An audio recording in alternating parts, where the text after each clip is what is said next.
नमस्ते एवरीवन। आज हम DAV class 7 English practice book chapter 1 articles का वर्कशीट 5 और उससे आगे पढ़ेंगे। वर्कशीट 4 तक हम पढ़ चुके हैं। यूज़ ऑफ ए और एन सीख चुके हैं और यूज़ ऑफ दी का एक टेबल पढ़ चुके हैं। अब उससे रिलेटेड आगे एक्सरसाइज होगा, उसको बनाएंगे। वर्कशीट 5 में देखते हैं क्या है। लिखा है, read the sentences and right 1 to 5 in the boxes against them depending on how the underlined article the has been used. नीचे यहाँ पे 5 नंबर दिया है, 1 2 3 4 5 और पाँचों में एक एक दी का यूज़ है। पहले में है व्हेन अ पर्सन और थिंग इज़ पर्टिकुलराइज्ड, दूसरे में when we have talked about a person और थिंग बिफोर, तीसरे में व्हेन अ पर्सन और थिंग इज़ यूनिक, चौथे में for countries whose name includes a common noun, और 5 में फॉर रिवर्स और रेंजेस ऑफ माउंटेन्स। तो नीचे जो भी एक्सरसाइज है उसमें प्रत्येक सेंटेंस में जो दी का यूज है, अंडरलाइंड है दी, हम देखेंगे कि उसका यूज इस पांचों में से, ठीक है, किसके हिसाब से हुआ है। तो पांचों में से जिसके हिसाब से यूज होगा वह नंबर हमको बॉक्स में लिख देना है। ठीक, तो आते हैं, बनाते हैं। पहला लिखा है the Kaziranga sanctuary is in Assam. ठीक है, अब जो है इसका यूज़ किस तरह से हुआ। Kaziranga sanctuary is in Assam, इसके पहले दी लगा हुआ है। तो ये देखते हैं क्या असम में जो है काजीरंगा सेंचुरी असम में ही है और असम में फिर इस तरह का दूसरा सेंचुरी नहीं है, यानी कि यह यूनिक है। तो हम देखते हैं कहाँ है, तीसरे नंबर में है व्हेन अ पर्सन और थिंग इज़ यूनिक। ठीक है, तो यहाँ पे तीसरे नंबर के हिसाब से यूज़ हुआ है, तो इस सामने वाले बॉक्स में, पहले बॉक्स में हम 3 लिख देंगे। दूसरा है the sun rises in the east. अब ये सन और ये जो डायरेक्शन है ईस्ट, ये भी यूनिक ही है, ना सन कोई दूसरा है और ना ईस्ट दूसरा है, एकदम से यूनिक है ये। तो इसलिए हम तीसरे नंबर के हिसाब से हम यहाँ पे यूज हुआ है इसका, तो यहाँ पे इस बॉक्स में, दूसरे बॉक्स में भी हम 3 लिख देंगे। अब है तीसरा sentence, he has invited us to his party, the party will be on a houseboat. अब तीसरे सेंटेंस के सामने जो बॉक्स है उसमें क्या भरना है, उसमें भरना है नंबर 2 में लिखा है when we have talked about a person और थिंग बिफोर। तो यहाँ पे हम देखते हैं क्या, यहाँ लिखा है he has invited to his party और फिर लिखा है उसी पार्टी के बारे में द पार्टी। ठीक है, तो द पार्टी, पार्टी के पहले दी लगा है, यानी यह पार्टी एक बार और यूज़ किया जा चुका है, इसके बारे में बात की जा चुकी है, तो ये 2 नंबर को डिस्क्राइब करता है, तो हम इसमें लिख देंगे 2। ठीक है, अब चौथे नंबर सेंटेंस को देखेंगे। चौथे नंबर में क्या लिखा है, आई visited the lady who looks after the orphanage. यहाँ पे लेडी को पर्टिकुलराइज्ड किया गया है। ठीक है, वह लेडी जो ऑर्फनेज का देखभाल करती है, तो यहाँ पे पर्टिकुलराइज वाला पहला है, पहले में है व्हेन अ पर्सन और थिंग इज़ पर्टिकुलराइज्ड, तो हम यहाँ पे क्या करेंगे 1 लिख देंगे। अब 5वें नंबर में है the air in the mountains is refreshing. यहाँ भी एयर खास एयर है, माउंटेन्स में, इन द माउंटेन्स की बात की जा रही है, तो एयर इन द माउंटेन्स। ठीक है, इसलिए यहाँ पे पर्टिकुलराइज किया गया है एयर को, तो हम यहाँ पे लिख देंगे 1, नंबर 1। अब देखेंगे लिखा है नेक्स्ट में, देखते हैं he plans to climb the Himalayas. अब यहाँ हिमालय जो है वो माउंटेन रेंज है। ठीक, तो माउंटेन रेंज के लिए कोई है नियम दिया हुआ है, यहाँ पे हम देखते हैं 5 नंबर दिया है फॉर रिवर्स और रेंजेज ऑफ माउंटेन्स। तो हम क्या करेंगे, यहाँ he plans to climb the Himalayas है, इसमें 5 नंबर लिख देंगे। ठीक है, अब है Lucknow is the capital of Uttar Pradesh. अब कैपिटल के पहले दी लगा हुआ है, तो कैपिटल तो ढेर सारे होते हैं, लेकिन यह कैपिटल पर्टिकुलराइज्ड है, उत्तर प्रदेश का कैपिटल। ठीक है, तो पर्टिकुलराइज जब होगा तो उसके लिए हम 1 लिखेंगे, तो इसके सामने बॉक्स में हम 1 लिख देंगे। अब है the daughter of the king married a pauper. अब यहाँ पे डॉटर ऑफ द किंग, किसकी डॉटर, किंग की डॉटर, तो पर्टिकुलराइज्ड है यहाँ पे भी हम लिख देंगे 1।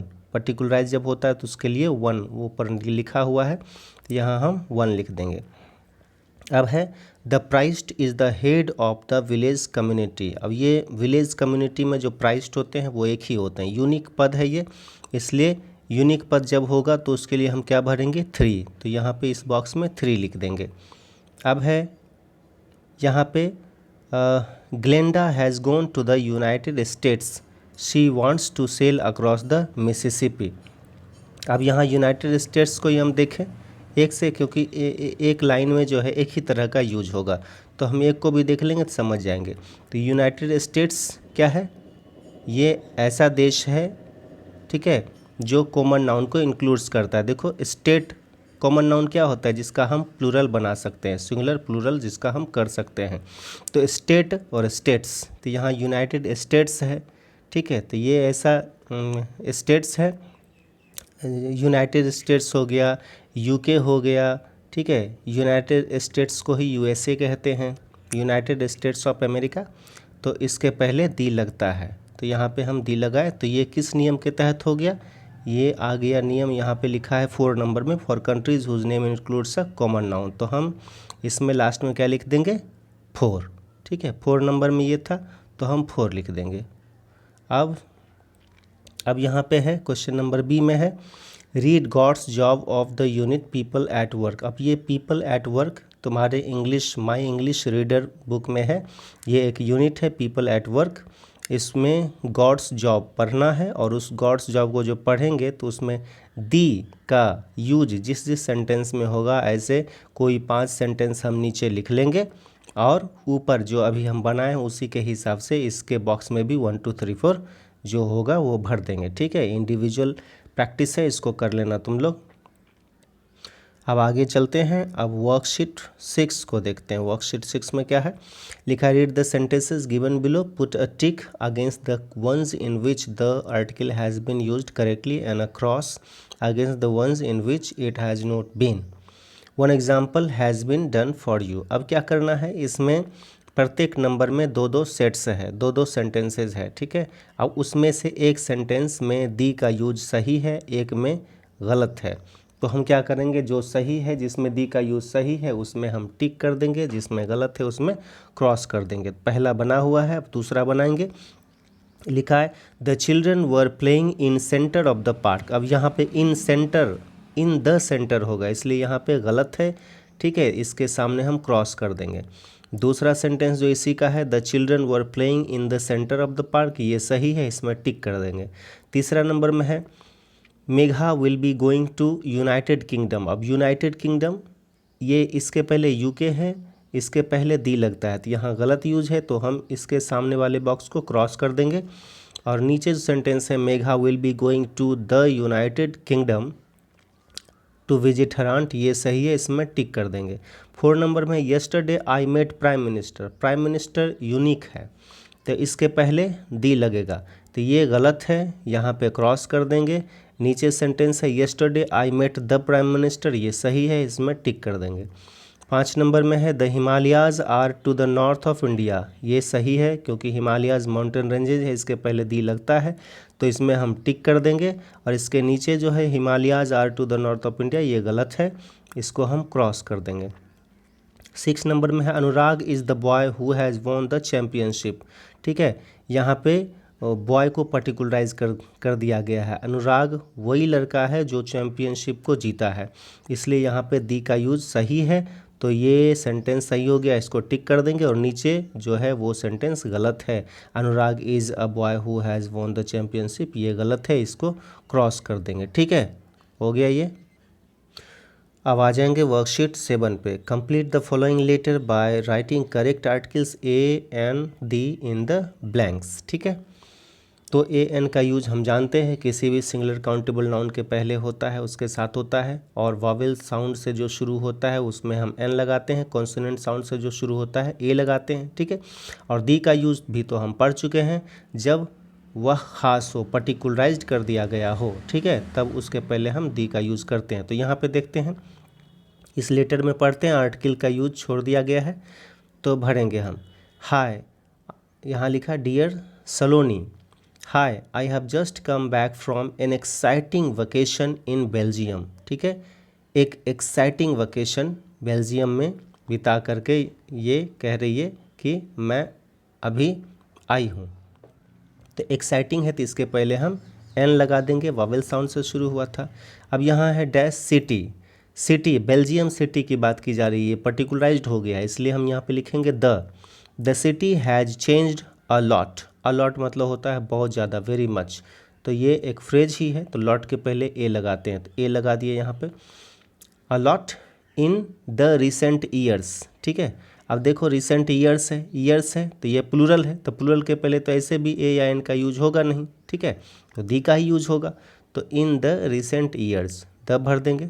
अब है there are a lot of, जैसे ऊपर अ लॉट में लगाए थे उसी तरह से अ lot of new buildings in the centre of the city, ठीक है, दोनों में दी लगा दिए।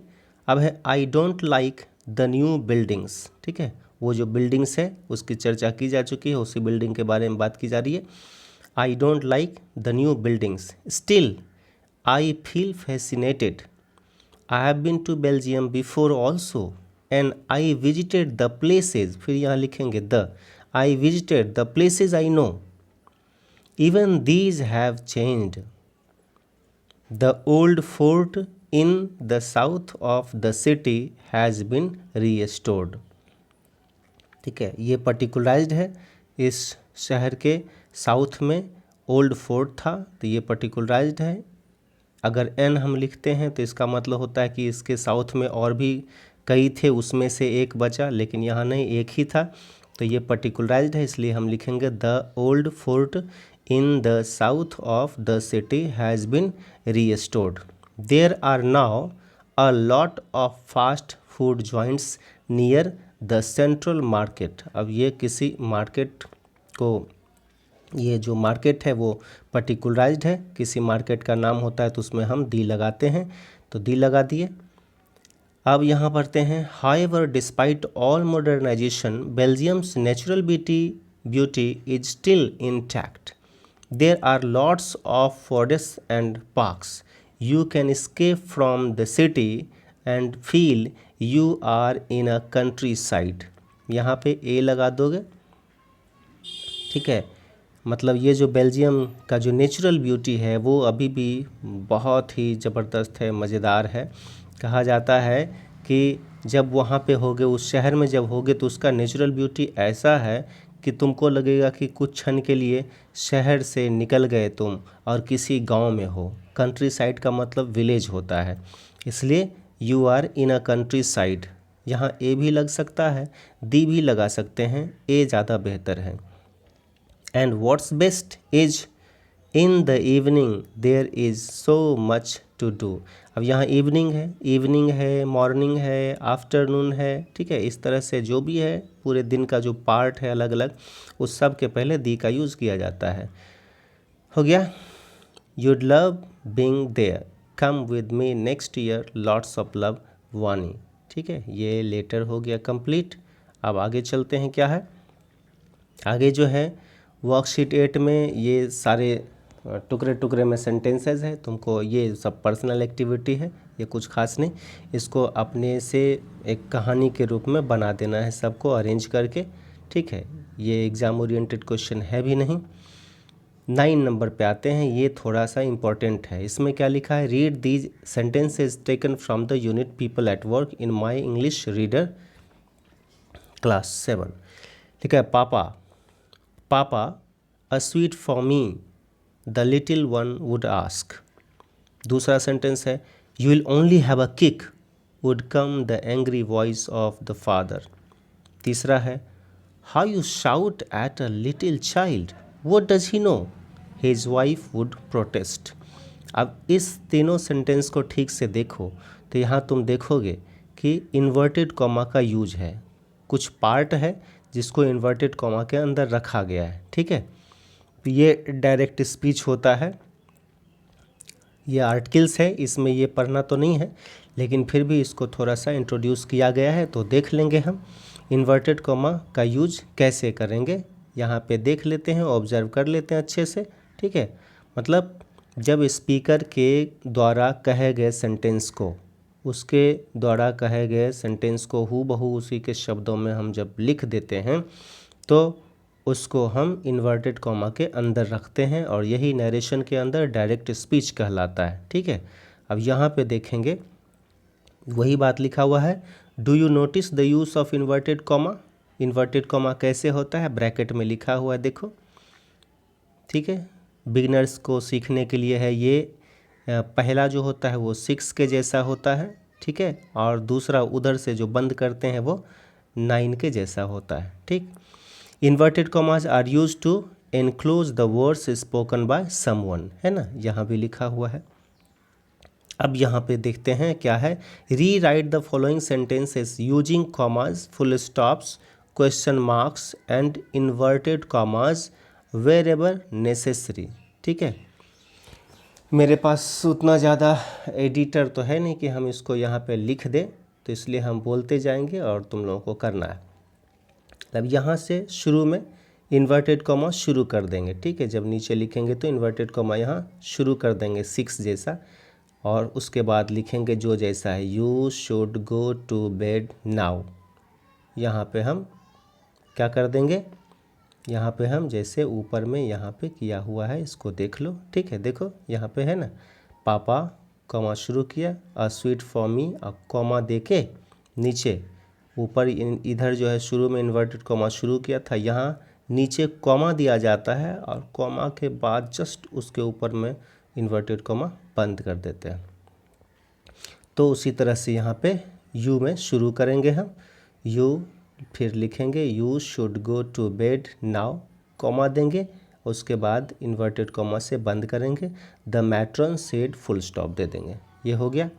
दूसरे में उसी तरह से बनाएंगे, यहाँ शुरू करेंगे इन्वर्टेड कॉमा, लिखेंगे there lives a beautiful white cat in this house, यहाँ पे कॉमा देंगे, उसके ऊपर इन्वर्टेड कॉमा से बंद करेंगे, विस्पर्ड एंडी लिख देंगे, फुल स्टॉप दे देंगे। इसी तरह से तीसरे में है, फिर शुरू करेंगे हम यहाँ पे, ठीक, इन्वर्टेड कॉमा शुरू किए और लिखे are you practising for the match next week. ठीक है, अब यहाँ पे क्या करना है, यहाँ पे इंटरोगेटिव वाला जो यहाँ पे बना हुआ था, यहाँ भी एक इंटरोगेटिव सेंटेंस था, देख रहे हो ना यहाँ पे। ठीक, तो जो स्टेटमेंट होता है उसमें कॉमा लगा के इन्वर्टेड कॉमा से बंद करते हैं, और जो इंटरोगेटिव सेंटेंस होता है उसमें कॉमा की जगह क्वेश्चन मार्क ही लगा देते हैं, उसके बाद इन्वर्टेड कॉमा बंद करते हैं, जैसे ये तीसरे नंबर सेंटेंस में लिखा हुआ है। ठीक है, तो इसलिए इसी तरह से हम इसको भी बनाएंगे।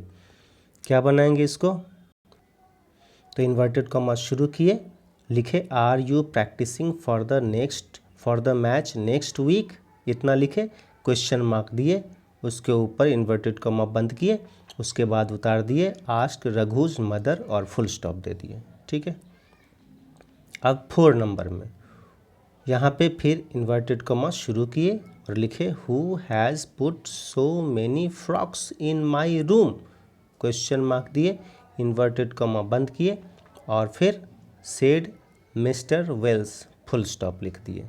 तो इस तरह से ये बन गया। ठीक है,